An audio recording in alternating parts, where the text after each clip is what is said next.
2019년 11월 7일입니다.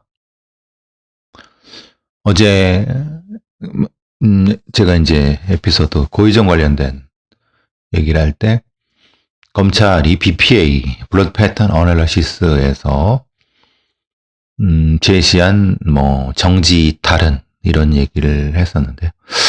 화요일 날 이 TBS 김지윤의 이브닝 쇼에서 대도서관이랑 그런 얘기를 잠깐 했었는데 시간이 짧아갖고 정확히 얘기를 못했고 또 이 에피소드에서도 연결점이 좀 부족한 부분이 있어서, 왜냐하면은 다른 기자들이 정확히 이게 뭔지를 잘 모르고, 글쎄요, 검찰이 이렇게 검사가 주장하는 거를 정확히 이제 국가수라든가 이제 BPA 전문가들이 정확히 설명을 해줬어야 되는데 아마 그렇게 했을 거예요. 전문가 감정을 증언을 했을 거예요. 근데 혼동이 있고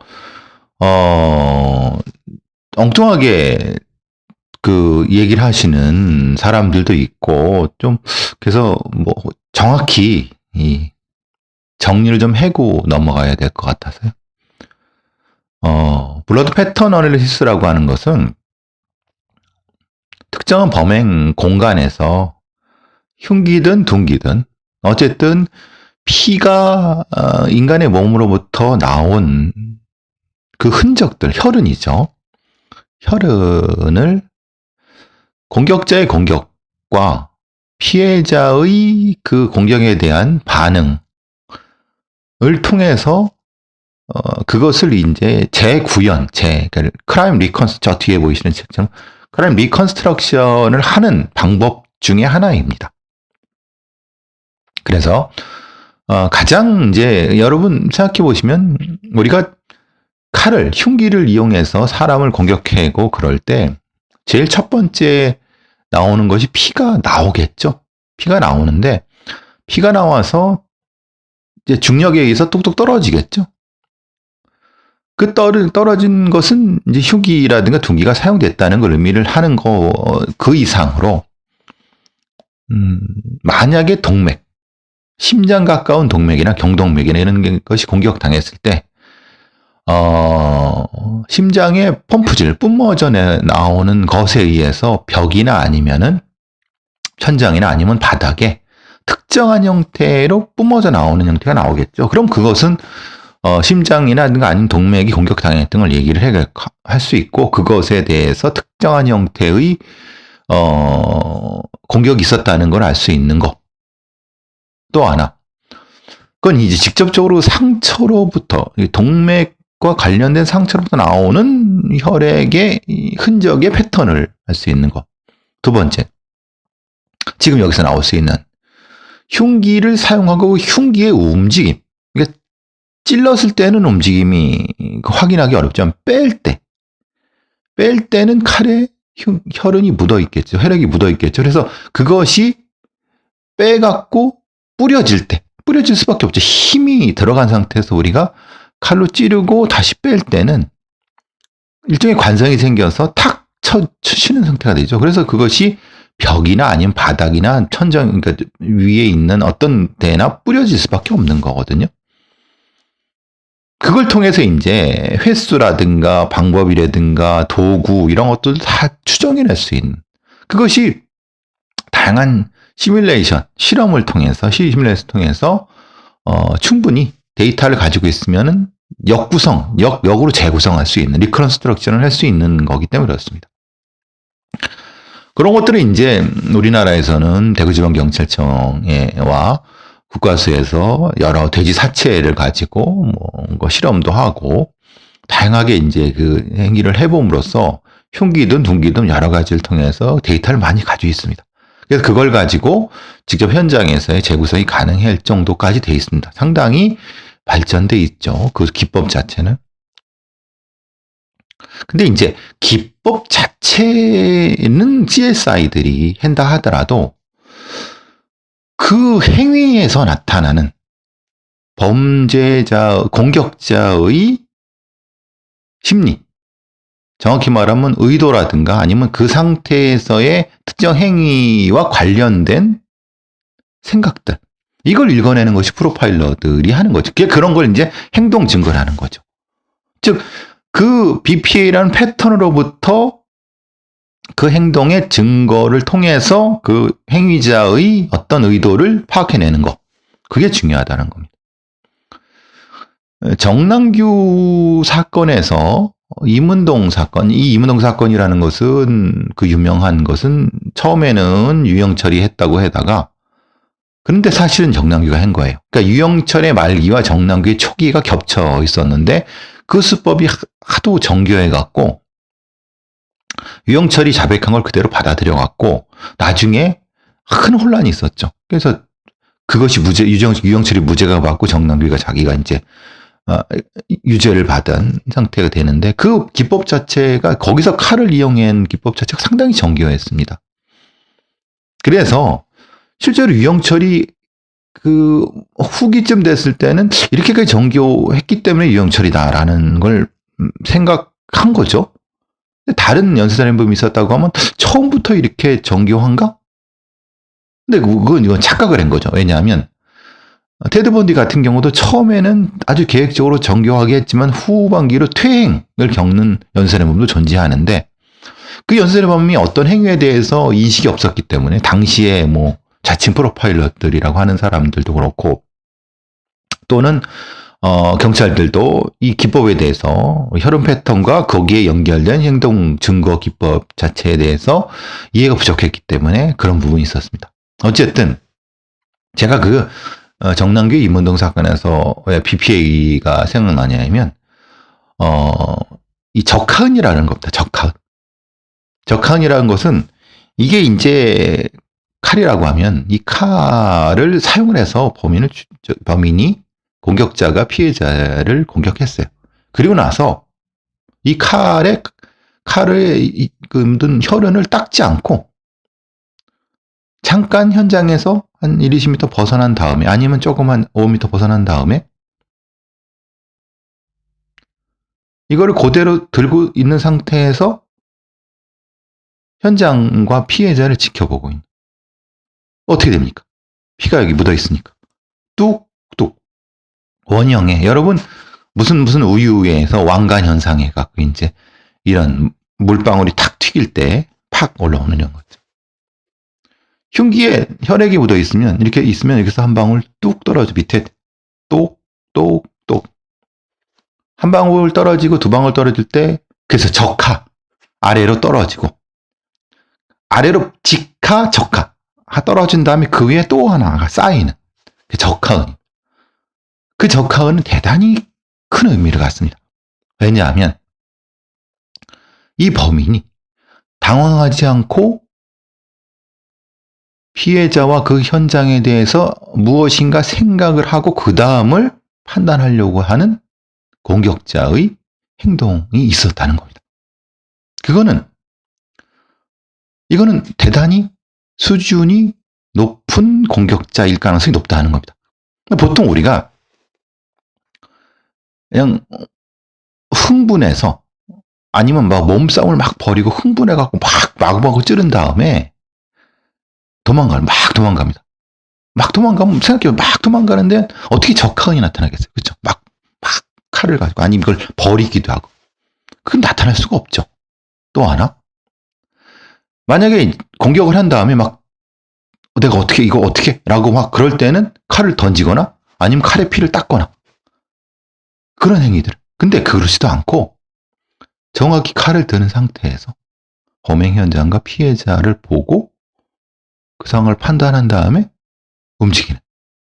그리고 그 판단하는 것도 정확히 그 판단이 아니라 피해자가 마지막 죽어가는 모습을 확인을 하거나 마지막 죽은 모습을 머리에 일종의 픽처링을 하는 거로 아니면 스케치를 하는 걸로 딱 담아두고 그걸 가지고 마지막에 다음에 리콜하는 방향. 그러니까 이 적하은은 흉기를 공격하거나 아니면 둔기도 마찬가지. 둔기도 망치라든가 쇠파이프라든가 뭐 파이프 렌치 같은 걸 사용하는 경우에 이렇게 들고 있는 상태. 거기서 뚝뚝 같은 형태가 나타날 수 있습니다. 물론 그때는 이 그 적하흔의 이 핏방울이 좀 굵을 수 있습니다. 물론 적하흔의 핏방울이 여러분 물 한 방울이 순수한 물 한 방울이 부피가 얼마나 되는지 아십니까? 0.042 정도? 0.425? 제가 측정했을 때 0.0425. 근데 그것은 점도라든가 아니면 그 안에 들어가 있는 성분 그리고 그 물을 떨어뜨린 도구의 표면적 날카로우냐 넓으냐 그리고 온도, 습도 이런 거에 따라 다 다릅니다. 그거를 다 데이터로 해서 요 적하은은 어떤 흉기, 어떤 도구에서 떨어졌다. 그리고 요거는 대체적으로 머무는 시간 어느 정도다. 이걸 알 수 있습니다. 그걸 통해서 뭐냐? 요거는 이 범위는 이거는 최소한 우발적인 뭐 이런 것이 아니라 최소한 공격성이 매우 높고 이 상황에 대한 통제를 가지고 있고 이것을 회상하려고 저걸 집어넣으려고 하는 일종의 픽처링과 스케치를 한 형태의 리콜을 생각하기 위해서 이 행동을 하는구나. 그래서 이제 BPA에서 저희들은 프로파일러들은 적하은이 범행 피해자와 범행 현장을 볼 수 있는 거리 아니면 그런 위치에서 적하은이 있는지를 찾아다닙니다. 먼저 CSI들은 현장에서 피해자의 몸에 난 흉이라든가 이거 공격 흔이라든가 이런 피해자에 나오는 상처라든가 아니면 거기서 뭔가를 찾는데 저희들은 그걸 본 다음에 한 걸음 물러나서 뒷걸음질로 봐서 이걸 찾으려고 합니다. 매우 중요한 프로파일러들의 행동 증거를 찾는. 물론 그것만 찾는 건 아니죠. 근데 그건 가장 훼손되기도 쉽고 제일 빨리 확인하지 않으면은 놓치기 쉬운 거기 때문에 그걸 하는 거. 또 하나는 이제 우리가 지금 얘기해요. 근데 이제 이거를 이제 정지이탈은이라고 말씀하시는 분도 계신데 이거는 아닙니다. 정지이탈은이라고 하는 것은 말 그대로 칼이 찌른 다음에 머물러 있을 때 정지, 뺄 때 이탈. 그래서 탁 치기는 이걸 정지이탈은이라고 하는데 왜 정지이탈은이 많이 나타났다. 그러니까 생각해 보세요. 막 공격해갖고 찌르고 막 했으면은 어떻게 됩니까? 찌른 다음에 칼이 빼질 때 한번 핏방울이 벽이나 천정에 한번 휘어치고 그럼 그 형태의 어떤 방울의 그 일직선 아니 어떤 연속선을 가진 모양이 생기죠. 투더서석. 그 다시 한번 찌르고 또 뺄 때 촥. 그러면 그것의 패턴을 보면 9번 찔렀네? 10번 찔렀네? 이걸 알 수 있죠. 그래서 제가 이제 지난번 에피소드에 그 말씀을 드렸고 다시 말씀드릴 필요는 없는 거고. 근데 그 뒷부분에 제가 말씀 못 드린 것은 왜 거기에 동기가 느껴지냐면은 찌른 다음에 조금 머물러 갖고 뺐다고 하면 그것이 선명함. 생각해 보세요. 그냥 찌르고 막 이렇게 했으면 우리가 보통 이 디퍼서널리제이션이라고 해서 이렇게 뭐 흔히 말하는 몰게이나 형태 막 우리가 눈이 뒤집힌다 그러죠. 막 이게 아니라 찌른 다음에 무엇인가 얘기를 하고 뺐어요.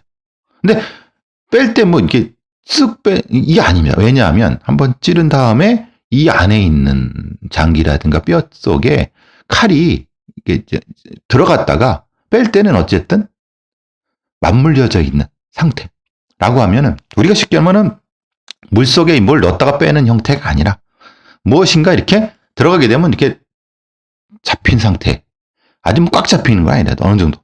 그러니까 이제 뭐냐면 그리고 그대로 나오는 게 아니지 않습니까? 왜냐하면 피해자가 움직이기도 하고 막 그러니까. 그럼 어떻게 됩니까? 약간 각도는 뺄 때가 힘이 들죠. 그러니까 툭 하니까 관성에서 착 쳐지는 형태가 되는 거죠.